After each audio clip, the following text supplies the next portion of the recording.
సింధూర్ ఇది ప్రతి భారతీయ మహిళ తన నుదుటి మీద ధరించే కుంకుమ. ఇది మన దేశ మహిళలకే కాదు, ఈ దేశానికి ఒక పెద్ద గౌరవం. అలాంటి గౌరవాన్ని పహల్గం దాడిలో పాకిస్తాన్ ఉగ్రవాదులు అగౌరవం పరిచారు.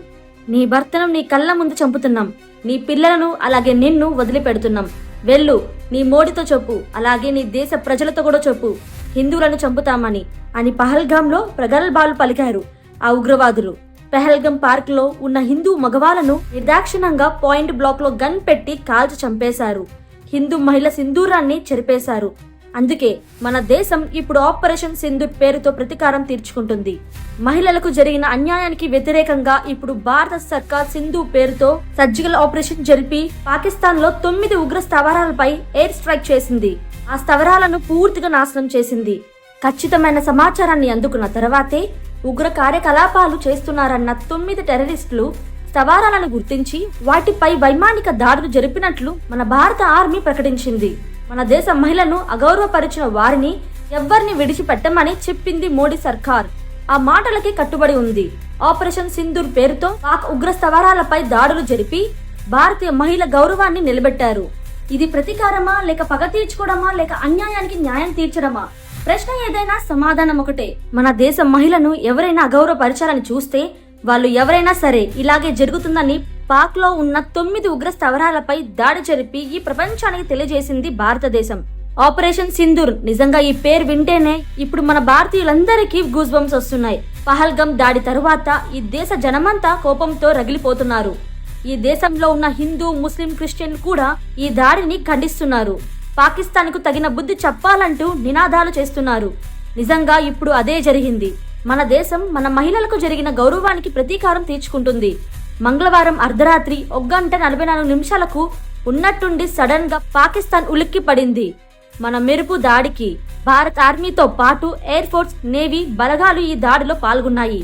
స్థావరాలపై మిసైల్స్ తో విరుచుకుపడుతున్నారు.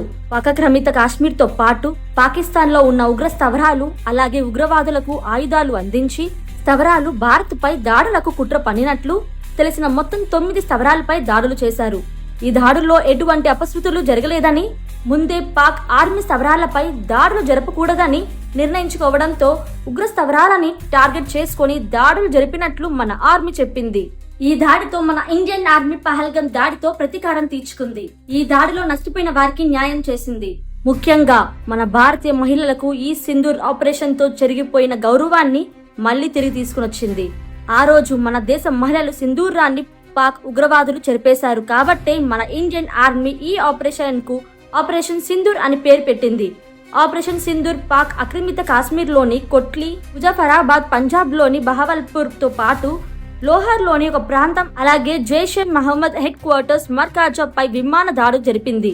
పుల్వామా ఉగ్ర దాడికి ఇక్కడి నుంచి ప్లాన్ చేశారు. ఈ దాడులు జరిగిన తరువాత న్యాయం జరిగింది. జై హిందూ అంటూ ఇండియన్ ఆర్మీ ఎక్స్ లో పోస్ట్ చేసింది. అంతేకాకుండా ఇవి సర్జికల్ స్ట్రైక్స్ కాదు, భారత భూభాగం నుంచి అత్యంత ఖచ్చితత్వంలో చేస్తున్న దాడులని కూడా చెప్పింది. ఈ దాడిలో మన ఆర్మీ మసూదా అజర్, హఫీజ్ సయీద్ ప్రధాన స్థావరాలని లక్ష్యంగా చేసుకున్నాయి. 9 స్థావరాలపై దాడులు జరపగా ఈ దాడిలో దాదాపు 80 మంది ఉగ్రవాదులు చనిపోయినట్లు తెలిసింది. అలాగే దాదాపు 55 మంది గాయపడినట్లు కూడా తెలిసింది. ఈ దాడులకు ముందు భారత్ మాక్ డ్రిల్ లో నిర్వహించింది. దీంతో పాక్ ఇవి జస్ట్ మాక్ డ్రిల్స్ మాత్రమే అని అనుకుంది. అదే అదునుగా చూసి భారత్ పాక్ లో ఉన్న ఉగ్ర స్థావరాలపై దాడులు జరిపింది. పహల్గం దాడి తరువాత ఇటు భారత్ అటు పాకిస్తాన్ లో యుద్ధం మేఘాలు కమ్ముకున్నాయి. సరిహద్దులు కవ్వింపు చర్యలు మాత్రమే కాదు, అక్కడక్కడ పాక్ భారత ఆర్మీలపై కాల్పులు జరిపింది. ఈ నేపథ్యంలో భారత్ కోపంతో రగిలిపోతుంటే అటు పాకిస్తాన్ మాత్రం భయంతో వణికిపోతుంది. ఎక్కడ భారత్ తమ దేశంపై యుద్ధం ప్రకటిస్తుందో, ఎక్కడ ఈ దేశ ఆర్థిక పరిస్థితి మరింత క్షీణిస్తుందో అని భయంతో వణికిపోతుంది. ఇప్పటికే సరిహద్దులో ఉద్రిక్త పరిస్థితులు నెలకొన్నాయి. ఈ దాడితో అవి తారస్థాయికి చేరుకునే ఛాన్స్ కూడా ఉంది. అంతకు ముందు పాకిస్తాన్ సరిహద్దు నియంత్రణ రేఖ వెంబడి కాల్పులకు పాల్పడింది. ఈ కాల్పుల తరువాత భారత్ ధర్మశాల, లేహ్, జమ్మూ, శ్రీనగర్, అమృత్సర్ లోని విమానాశ్రయాలు కొన్ని గంటల పాటు మూసివేసింది. పాకిస్తాన్ లో భారత్ దాడులు జరిపిన వెంటనే ఆ దేశం అలర్ట్ అయింది. భయంతో వణికింది. ఎక్కడ ఎప్పుడు ఎలాంటి దాడులు జరుగుతాయో తెలియక సందేహంలో మునిగిపోయింది. ఇప్పటికే పాకిస్తాన్ తన సైన్యాన్ని అలర్ట్ చేసి ఉంటుంది. తన మిత్ర దేశాలను సాయం కోసం ఆర్థిస్తూ ఉంటుంది. భారత్ పై మేము యుద్ధం చేయాలన్నా ఆ దేశాన్ని ఎదుర్కోవాలన్నా మీరు మీ యుద్ధ విమానాలు అలాగే ఆయుధాలు ఇచ్చి సహాయం చేయాలని టర్కీ లాంటి దేశాలను కోరింది. ఎప్పుడైనా సరే భారత్ తమ దేశంపై మరిన్ని దాడులు జరపొచ్చని ఆందోళన చెందుతూ ఎప్పటికప్పుడు ప్రకటనలు విడుదల చేస్తుంది. అంతేకాకుండా ఈ దాడుల తర్వాత పాకిస్తాన్ అప్రమత్తమై లాహోర్ సియోలక్ ఎయిర్పోర్ట్లను 48 గంటల పాటు మూసివేసింది. భారత్ తో పెట్టుకుంటే ఎంతకైనా తెగిస్తాం, కానీ ప్రపంచ శాంతి కోరే దేశం మాది. ఇది అదునుగా చేసుకొని మా దేశంపై దాడులు చేస్తే మెరుపు దాడులే కాదు, అంతకు మించి మీకు బదులు ఇవ్వడానికి భారతదేశం ఎప్పటికీ వెనకాడదని ఇదొక పెద్ద ఉదాహరణ. మరి దీనిపై మీ ఒపీనియన్ ఏంటో కామెంట్ చేయడం మాత్రం మర్చిపోవద్దు. ఈ వీడియో నచ్చితే లైక్ చేసి ఇలాంటి మరిన్ని వీడియోస్ కోసం మన ఛానల్ ని ఫాలో అయిపోండి.